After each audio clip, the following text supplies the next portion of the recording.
Yan po mga kaibigan. Kain tayo ng ang tawag dito? Papaitan. Sarap. Ayan. Patapos na ako eh. Anong patapos? Dalawang tagay na lang yan? Anong patapos? Dalawang tagay na lang yan? Pangalawang tagay. Tagay talaga yan, no? Hindi talaga, no? Parang sinashot lang.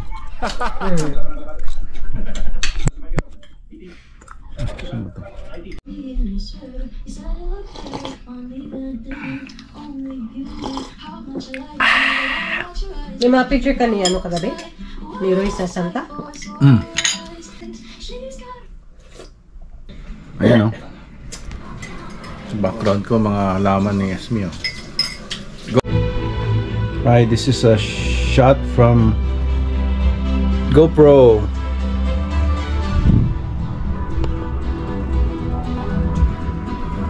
This is a shot from GoPro.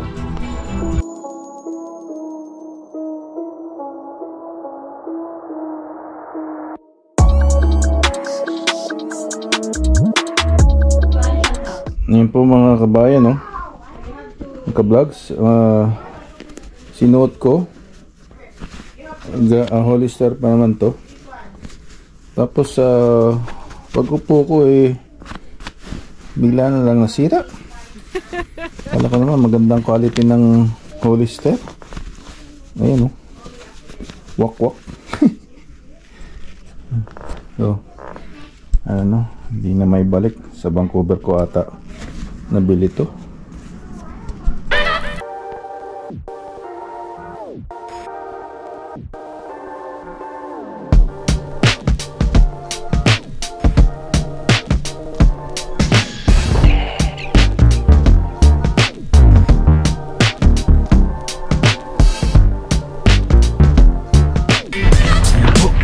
Minus 30. May pick upin tayo sa Superstore. Naku, napakalamig. Sakit. Naiwan ko pa yung tuk bonnet. Pero natin puntatin. Ayan pala, sarado ng pharmacy. Tawag na lang natin to. Personals 9.99. Ito tayo isa. Walang pecan pie. Apple pie na lang tayo. Pecan pie sa sarap. Burrito ko rin yun eh. Pagkas tayo mga ka-vlogs.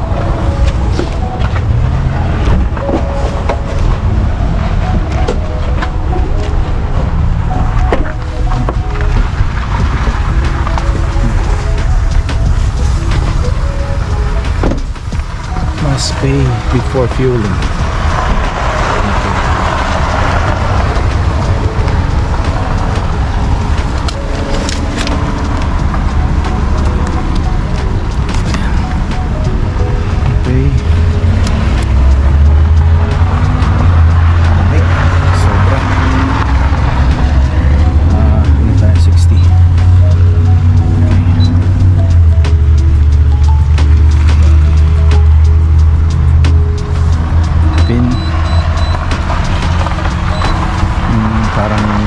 Sulat pin. Ito lang po. Yan. Image na sa push button dito sa mobile phone. Nagmura-mura ng konti ang gas dito sa Northern British Columbia. Dati nasa $2. Ngayon is 154.9. This pa nga 50 cents less from maybe 2 months ago. See, lamig, grabe. So, po, ka-vlogs, minus 41 ngayon dito. Grabe ang lamig, sakit. Ayan ka-vlogs, oh. Minus 34. Sabi yan.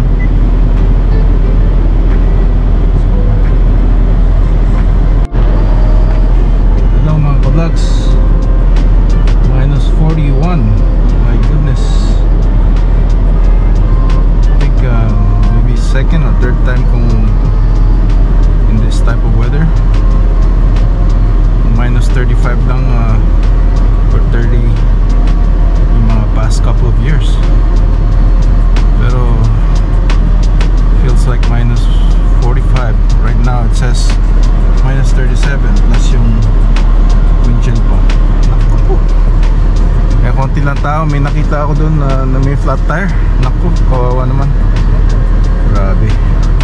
As much as I would like to help, naku, baka ma-frostbite yung aking kamay. Lak na lang, magtawag na lang siya ng CAA. Magandang araw mga ka-vlogs. Minus 40 ang ating weather. Naku po, first day of winter. At napakalamig. Saan ba? December 21st. Tama-tama, Wednesday. Ayan ang ating first day of winter. Pero ayan naman po ang ating weather is maaraw. Ito nga ni Kainag, si Haring Araw ay nakalabas pero foggy, oh. Tingnan nyo. Ayan sa likod. So tayo'y pupunta sa Princess Auto. Mag-check in ang mga unang go-to place ko para mag-check ng lalo na sa surplus, mga kung ano ba, mga abubot. Yan sa Princess Auto. Pangalawa sa Walmart. Pangatlo sa Canadian Tire. Dahil may bad experience ako sa Canadian Tire, Mastercraft, sabi nila warranty, tapos pagka i-exchange mo lang kasi yung parang tape measure pa nababalok to, hindi mo ma-straight pagka yung baluktot ang paglagay mo dun sa tape measure, yung nagre-retract. Imbis na exchange, yung cost nila ang ibabalik lang kasi wala na daw yung the same. Pero sabi ko maybe just exchange it with another Mastercraft. Sabi niya may bibigay lang din niya 43 cents. Naku po, sabi ko ikit ko na lang, bumili na lang ako ng isang Mastercraft na yung straight dun sa tape measure. So pero I don't know, those just customer service experience na tumatatak sa utak natin yun eh. So may bad experience ng ganun, minsan nag-hesitate ka kung babalik ka ba sa store na yun. Hindi, di ba? Ganun lang naman yun eh. So just a little rant, pero masaya ako dahil maaraw na. Ayan po, gamit ko pala ang ating GoPro na ni-review ang nakaraang araw. So ngayon po, grabe ang lamig natin ngayon mga ka-vlogs, ano? So punta tayo sa Princess Auto. Samahan niyo ako. Ayan po, dito po tayo sa Princess Auto. Ayan po ang kanilang pangalan, Princess Auto. So tingnan po natin. Dito na po tayo sa loob. Marami siyang mga produkto dito, pang kotse, pang bahay. Dito tayo sa surplus.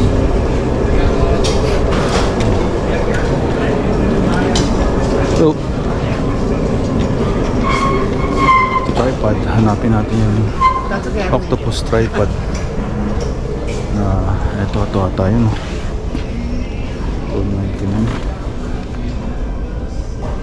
Ito yung nabili ko na yun, binalik ko.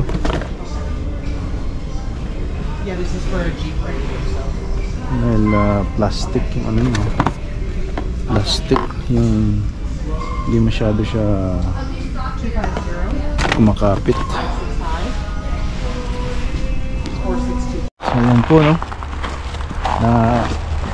punta tayo doon para sa octopus tripod.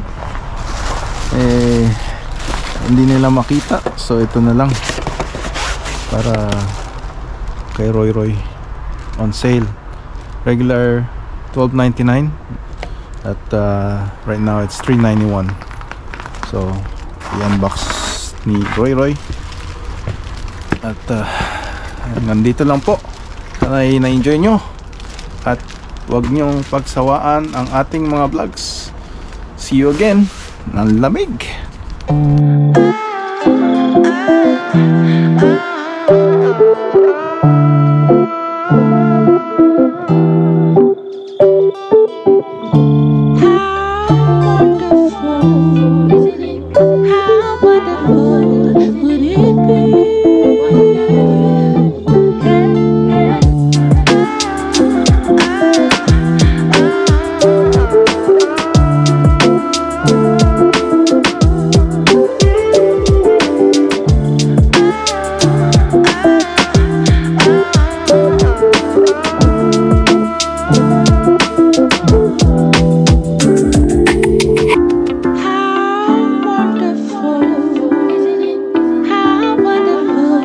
Would it be?